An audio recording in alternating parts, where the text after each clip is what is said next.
Hi everyone, just coming out to do a quick little demo and lesson video. Just chatting with some people online through the drumming community, and new guy's getting started. He's got his practice pad, he's got his sticks. Right, Lucky? Ready to go? Okay.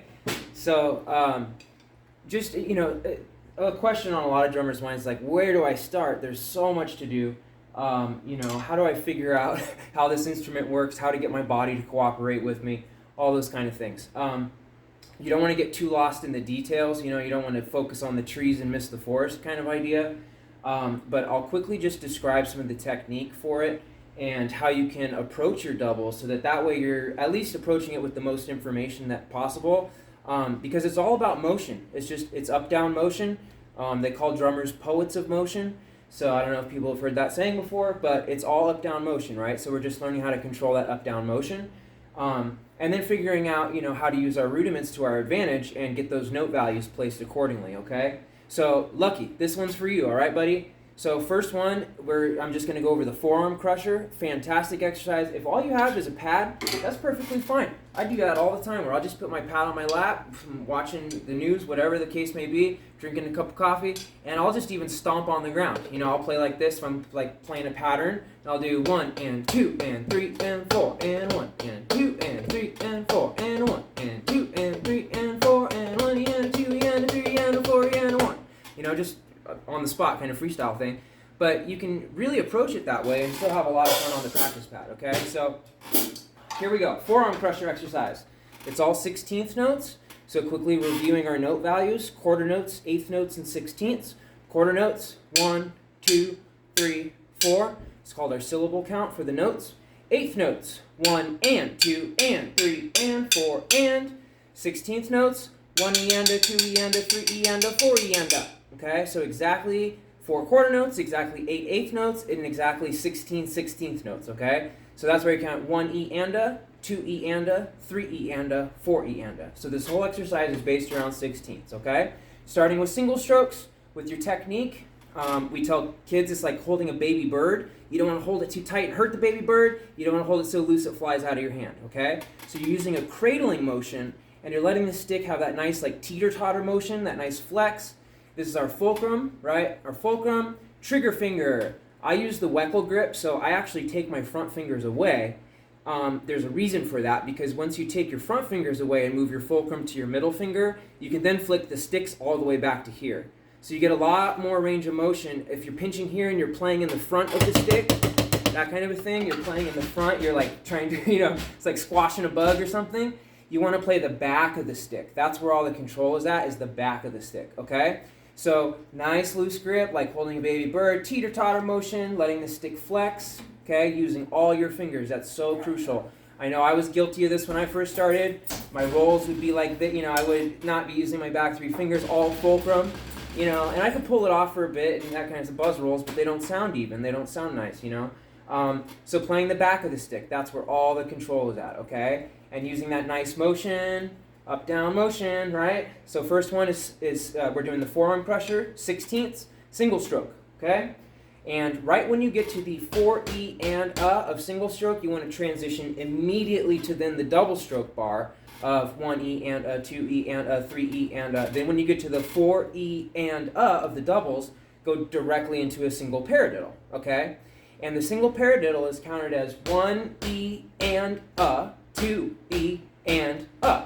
So you'd have to play 2 sequences of single paradiddles to equal 4 beats, okay? Because you're playing 1 E and A, 2 E and A, 3 E and A, 4 E and A.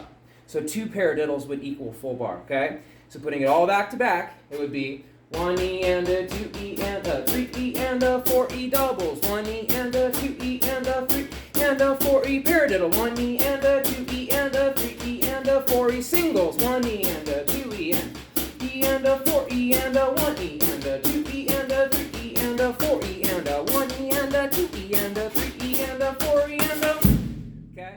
So I'm having fun with it here, but that's how it should sound. So you want that nice stream of notes, and I know I'm playing on the pad, so you're not getting a whole lot of auditory feedback, but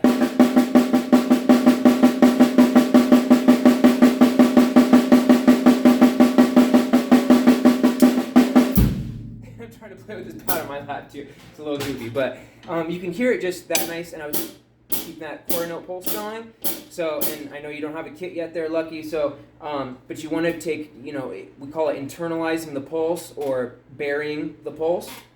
So you think of like burying the pulse, right? So metronomes have perfect time, right? They're mechanical computers that have, are always on time, perfect, right? You have to play to them. We're human, we have emotions, we breathe, we get excited, we get depressed, we get sad, whatever, joyful, we get excited, we rush, we drag. So because we're human and we have those tendencies, that's kind of what all of that repetition and practice will bring you. You'll smooth out the notes with it. But it's also a speed exercise once you approach it that way. So I'm doing all of the strokes open strokes. Now I'm going to describe the quick difference between opens and closed for you, okay?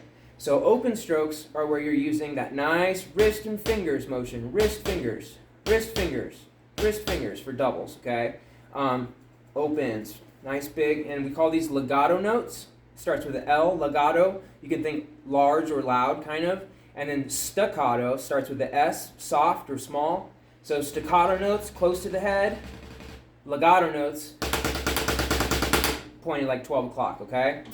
So when you approach your doubles, you want to start nice and slow, and you want to get that wrist and finger motion, and the word association we use for this is mama, daddy, mama, daddy, mama, daddy. So you want it to sound nice and even like that, okay? And practicing opens. Now once you get up to your max speed of sustaining your opens, that's when you want to switch to closed stroke or Moeller method, okay? Like you're approaching your buzz rolls and your 5 strokes, your 7 strokes, your 9 strokes, all of those kind of things. So once you approach it in a closed stroke manner, then you're using more of your pinch and you're using more of a fulcrum, and you're letting the stick do all of the bouncing for you. So I'm just letting the stick literally like lay there and just kind of let the sticks do their thing and do all the work for you. And you can see here I'm playing French grip like this just to kind of let the sticks bounce maximally. And you can do it this way too, German grip, okay?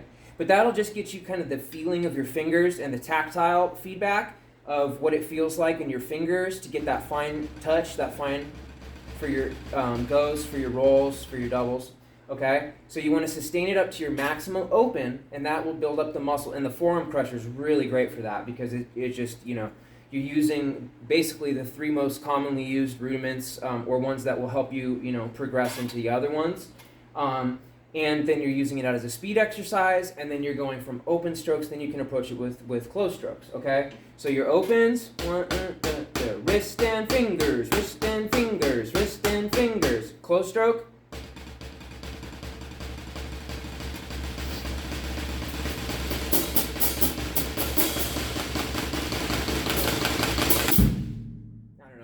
Go fast, but that's your buzz roll. That would be your buzz roll.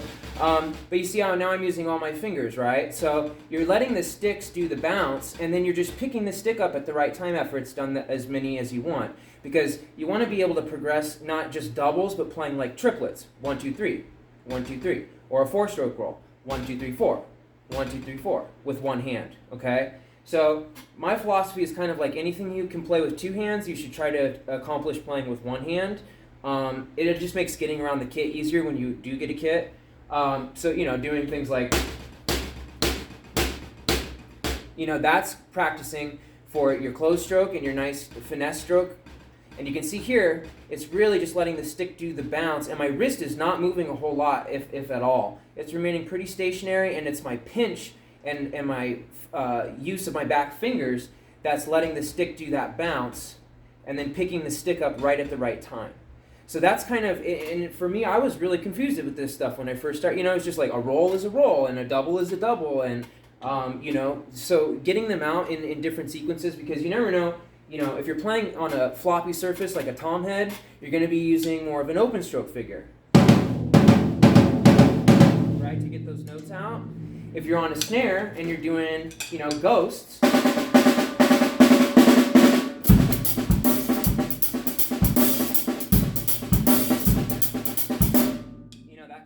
it's funny playing with this pad by lap, but that's what this is going to develop, and it's so important. And I don't know, a lot of different philosophies out there. You don't want to get lost in the rudiments and thinking about the forest and miss about the trees and miss the forest. But at the same time, it's going to help you have more fun because you're going to be able to get around the kit more. You're going to be able to pull more sounds out of it because drums are just an inanimate object, right? We're the ones bringing the sound out of it. So, it's all within the sticks. It's all within your stick control. So if you learn that stuff and you internalize it, you can take it anywhere with you. You can play it on an electric kit. You can play it, on acoustic kit, rockin' kit, bop kit, small, whatever the case may be. If you develop that good technique and the rhythms and then internalizing that stuff, you can carry it with you for the rest of your life. And it really is a huge worthwhile pursuit. I can't stress that enough. You'll find so many cool things through practicing drums. Find out a lot of things about yourself too. It's not just about the musical experience, but it's like a spiritual, emotional kind of journey too. You get that sense of accomplishment and from all the practice and repetition you put into it. And, it's important. So anyway, I'm rambling now again instead of playing or showing the exercise. But that's how you want to approach your doubles there, buddy. And it's really, really important to just have fun with it. Approach it slow. You want to take everything nice and slow. Wrist and fingers, to then, I'm still playing open here, so once I get up to my max speed of playing open, then I have to switch. So that's what I meant by switching from opens to close. So now I'm doing close stroke. You can see my wrists are barely moving, right? They're kind of stationary and I'm using my fingers. And then when you go back down to going slower, back to opens.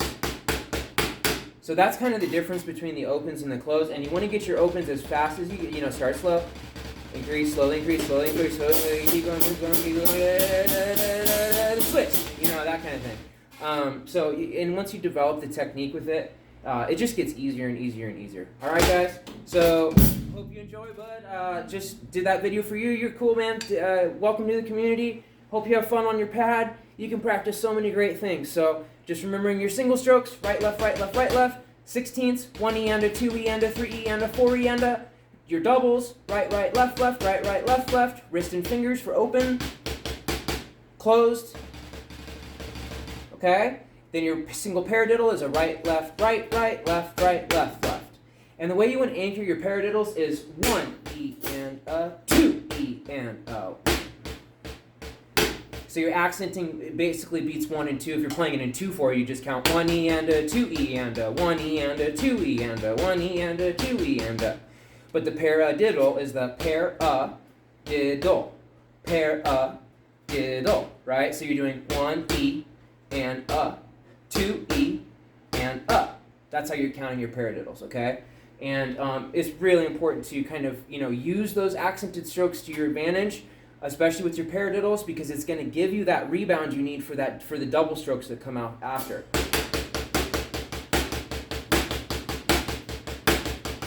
Okay, and I'm kind of exaggerating it there, but I'm trying to do that on purpose so that way you're really focusing on good technique, pointing your sticks at 12 o'clock, and going straight through one bar from single stroke, right into double stroke, right into your single paradiddle, back to single strokes. You can play 2 bars of each, so you're doing 1 E and a 2 E and a 3 E and a 4 E and a 2 E and a 2 E and a 3 E and a 4 E and a doubles. So you're doing 2 bars of each. Have fun with it. So, all right, nice to meet you, bro. Have fun, happy drumming. Hopefully that helps. It's all about the technique, all about that loose, nice grip, getting comfortable with it. German grip, French. French is a little bit different, going to be different, more for softer textures in my opinion, softer dynamics. Your German is going to allow you to bring the sticks all the way back, really focusing on playing the back of the stick. I promise you, that's where all the control is. If you're trying to play the front of the stick, your rolls are going to, your doubles are going to sound like that. That kind of thing, rather than so playing the back of the stick, really important. That's where all the control's at. All right, guys, have a great one. Happy drumming. Bye.